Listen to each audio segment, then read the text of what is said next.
민수기 31장. 여호와께서 모세에게 말씀하여 이르시되 이스라엘 자손의 원수를 미디안에게 갚으라. 그 후에 내가 네 조상에게로 돌아가리라. 모세가 백성에게 말하여 이르되 너와 함께 있는 사람들 가운데서 전쟁에 나갈 사람들을 무장시키고 미디안을 치러 보내어 여호와의 원수를 갚되 이스라엘 모든 지파에게 각 지파에서 1000명씩을 전쟁에 보낼지니라 하매 각 지파에서 1000명씩 이스라엘 100만 명 중에서 12,000명을 택하여 무장을 시킨지라. 모세가 각 지파에 1000명씩 싸움에 보내되 제사장 엘르아살의 아들 비느하스에게 성소의 기구와 신호나팔을 들려서 그들과 함께 전쟁에 보내매 그들이 여호와께서 모세에게 명령하신 대로 미디안을 쳐서 남자를 다 죽였고 그 죽인 자 외에 미디안의 5 왕을 죽였으니 미디안의 왕들은 에위와 레김과 수르와 후르와 레바이며 또 부올의 아들 발람을 칼로 죽였더라. 이스라엘 자손이 미디안의 부녀들과 그들의 아이들을 사로잡고 그들의 가축과 양떼와 재물을 다 탈취하고 그들이 거처하는 성읍들과 졸락을 다 불사르고 탈취한 것, 노략한 것, 사람과 짐승을 다 빼앗으니라. 그들이 사로잡은 자와 노략한 것과 탈취한 것을 가지고 여리고 맞은편 요단강가 모압 평지의 진영에 이르러 모세와 제사장 엘르아살과 이스라엘 자손의 회중에게로 나아오니라. 모세와 제사장 엘르아살과 회중의 지도자들이 다 진영 밖에 나가서 영접하다가 모세가 군대의 지휘관 곧 싸움에서 돌아온 천부장들과 백부장들에게 노하니라. 모세가 그들에게 이르되 너희가 여자들을 다 살려두었느냐? 보라, 이들이 발람의 꾀를 따라 이스라엘 자손을 부올의 사건에서 여호와 앞에 범죄하게 하여 여호와의 회중 가운데에 연병이 일어나게 하였느니라. 그러므로 아이들 중에서 남자는 다 죽이고 남자와 동침하여 사내를 아는 여자도 다 죽이고 남자와 동침하지 아니하여 사내를 알지 못하는 여자들은 다 너희를 위하여 살려둘 것이니라. 너희는 이랫동안 진영 밖에 주둔하라. 누구든지 살인자나 죽임을 당한 사체를 만진 자는 셋째 날과 일곱째 날에 몸을 깨끗하게 하고 너희의 포로도 깨끗하게 할 것이며 모든 의복과 가죽으로 만든 모든 것과 염소털로 만든 모든 것과 나무로 만든 모든 것을 다 깨끗하게 할지니라. 제사장 엘르아살이 싸움에 나갔던 군인들에게 이르되 이는 여호와께서 모세에게 명령하신 율법이니라. 금, 은, 동, 철과 주석과 납 등의 불에 견딜 만한 모든 물건은 불을 지나게 하라. 그리하면 깨끗하려니와 다만 정결하게 하는 물로 그것을 깨끗하게 할 것이며 불에 견디지 못할 모든 것은 물을 지나게 할 것이니라. 너희는 7째 날에 옷을 빨아서 깨끗하게 한 후에 진영에 들어올지니라. 여호와께서 모세에게 말씀하여 이르시되 너는 제사장 엘르아살과 회중의 수령들과 더불어 이 사로잡은 사람들과 짐승들을 계수하고 그 얻은 물건을 반분하여 그 절반은 전쟁에 나갔던 군인들에게 주고 절반은 회중에게 주고 전쟁에 나갔던 군인들은 사람이나 소나 나귀나 양떼의 500분의 1을 여호와께 드릴지니라.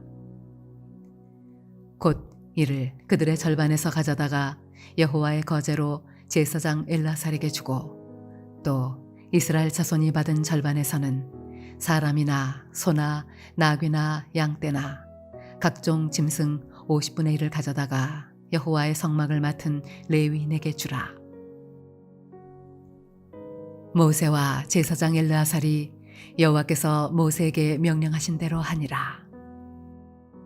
그 탈취물 곧 군인들의 다른 탈취물 외에 양이 67만 5천 마리요 소가 7만 2천 마리요 나귀가 6만 1천 마리요 사람은 남자와 동침하지 아니하여서 사내를 알지 못하는 여자가 도합 3만 2천 명이니 그 절반 곧 전쟁에 나갔던 자들의 소유가 양이 33만 7,500마리라. 여호와께 곡물로 드린 양이 675요 소가 3만 6천 마리라. 그 중에서 여호와께 곡물로 드린 것이 72마리요 나귀가 3만 500마리라.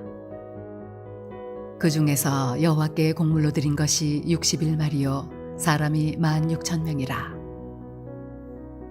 그 중에서 여호와께 곡물로 드린 자가 32명이니 여호와께 거제의 곡물로 드린 것을 모세가 제사장 엘르아살에게 주었으니 여호와께서 모세에게 명령하심과 같았더라. 모세가 전쟁에 나갔던 자에게서 나누어 이스라엘 자손에게 준 절반 곧 회중이 받은 절반은 양이 33만 7,500마리요 소가 3만 6천 마리요 나귀가 3만 500마리요 사람이 16,000명이라. 이스라엘 자손의 그 절반에서 모세가 사람이나 짐승의 50분의 1을 취하여 여호와의 장막을 맡은 레위인에게 주었으니 여호와께서 모세에게 명령하심과 같았더라. 군대의 지휘관들 곧 천부장과 백부장들이 모세에게 나와서 모세에게 말하되 당신의 종들이 이끈 군인을 계수한즉 우리 중 한 사람도 충나지 아니하였기로 우리 각 사람이 받은 바 금패물 곧 발목고리, 손목고리, 인장반지, 귀고리, 목걸이들을 여호와께 헌금으로 우리의 생명을 위하여 여호와 앞에 속죄하려고 가져왔나이다.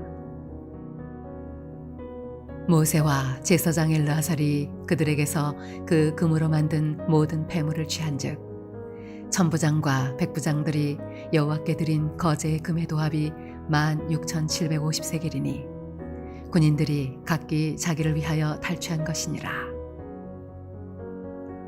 모세와 제사장 엘르아살이 천부장과 백부장들에게서 금을 취하여 회막에 들여 여호와 앞에서 이스라엘 자손의 기념을 삼았더라.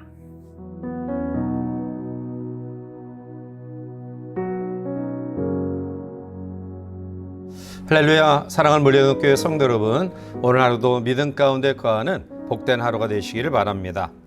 우리들이 오늘 묵상하는 민수기 31장은 이미 민수기 25장에서 말씀하셨던 미디안 족속을 공격하여 원수를 갚으라는 말씀입니다. 사실 기독교는 사랑의 종교입니다. 우리가 믿는 하나님도 사랑이십니다. 요한일서 4장 8절에 사랑하지 아니하는 자는 하나님을 알지 못하나니 이는 하나님은 사랑이심이라 말씀합니다. 예수님도 사랑이시고요. 그 예수님은 우리에게 원수를 사랑하라고 이미 말씀하셨습니다. 마태복음 5장 44절에 나는 너에게 이르노니 너희 원수를 사랑하며 너희를 박해하는 자를 위하여 기도하라 라고 말씀하셨습니다. 따라서 예수 그리스도의 놀라운 구원의 은혜를 경험한 하나님의 자녀된 우리는 하나님의 사랑을 전하는 전령사들입니다. 그런데 오늘 우리들 일반적으로 아는 그런 하나님, 예수님, 그리고 우리에게 주시는 가르침과 또 반대되는 그런 개념을 우리에게 이야기합니다. 그것은 미디안을 쳐서 하나님의 원수를 갚으라라는 것입니다. 이 말씀을 우리가 어떻게 해석해야 될까요? 오늘 우리는 먼저 하나님의 원수는 즉시 갚아야 됨을 봅니다. 2절에 보면 이스라엘 자손의 원수를 미디안에게 갚으라 그 후에 네가 내 조상에게로 돌아가리라 말씀하고 있습니다. 미디안 족속은 아브라함의 후처 구드라의 소생으로 사실은 아브라함과 같은 혈통입니다. 자, 그런데 미디안 사람들은 이스라엘을 종교적으로 타락시키고 오염시킨 그러한 주범들입니다. 따라서 하나님은 미디안을 이스라엘의 원수, 하나님의 원수로 간주했습니다. 하나님께서 가나안 정복 전쟁 가운데서 미디안을 쳐서 원수를 갚으라라는 이 명령은 타락과 영적인 부패로부터 이스라엘을 보호하기 위한 수단이었습니다. 이스라엘의 가나안 땅의 정복은 단순히 땅을 영토 확장에 있는 것은 아니었습니다. 그곳에 있는 가나안의 우상을 몰아내고 하나님의 나라를 건설하는 것이 최고의 목표 달성입니다.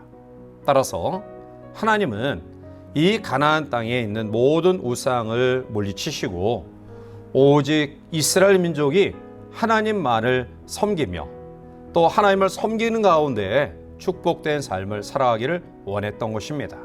그래서 미디안을 물리쳐서 하나님 앞에 원수를 갚으라라는 것은 바로 이스라엘 백성들을 순수한 믿음으로 보호하기 위함이었던 것입니다. 자, 그런데 우리가 생각해 보고자 하는 두 번째 내용은 개인의 원수는 끝까지 용서하고 사랑해야 된다는 사실입니다. 레위기 19장 18절에 원수를 갚지 말며 동포를 원망하지 말며 내 이웃 사랑하기를 내 자신과 같이 사랑하라.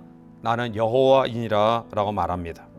하나님은 하나님 앞에 하나님을 대적하고 또 이스라엘 백성을 물들게 하고 부패케 하는 그러한 우상에 대해서는 원수를 갚으라 명하시지만 개인과의 관계 속에서는 용서의 원칙을 명하셨습니다. 마태복음 18장 21절과 22절에 그때 베드로가 나와 이르되 주여 형제가 내게 죄를 범하면 몇 번이나 용서하여 주리이까 7번까지 하오리까? 예수께서 이르시되 내게 이르노니 7번뿐 아니라 7번을 70번까지라도 할지니라 말씀합니다. 수제자로 잡아했던 베드로는 용서에 대한 계명을 적어도 그 당시 율법에서 이야기하는 3번 정도까지 용서하라는 그것을 능가하는 7번까지 용서하리까라고 이야기했을 때 아마 칭찬을 기대했을 것입니다. 그런데 주님은 오히려 7번뿐 아니라 70번까지 용서하라고 이야기하죠. 이것은 무한대 용서를 이야기하고 있는 것입니다. 개인의 원수는 끝없이 용서해야 됩니다. 왜냐하면 원수 갚는 일이 우리에게 있지 않기 때문입니다.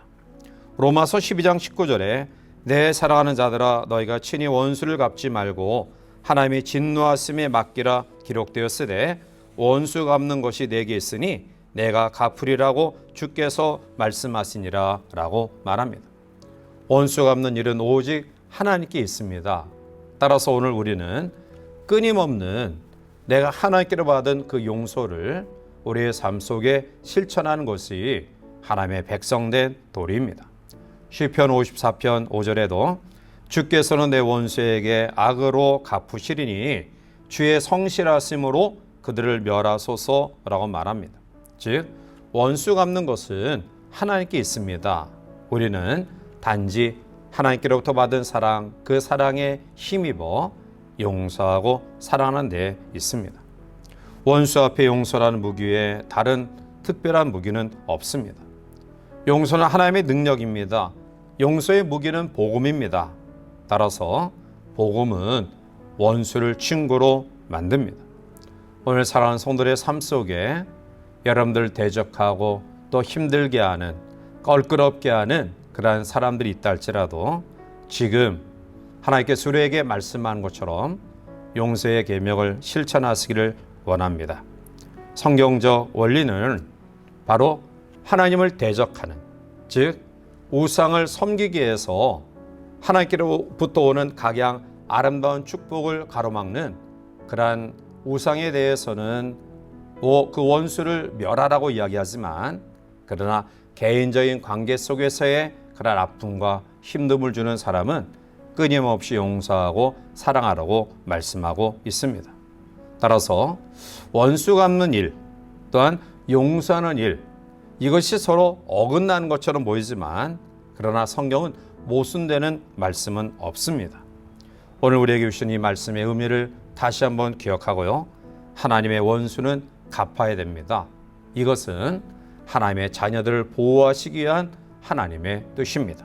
그러나 개개인의 원수는 끝없이 용서해야 됩니다. 이것은 우리가 다른 사람을 정죄할 자격이 없기 때문입니다.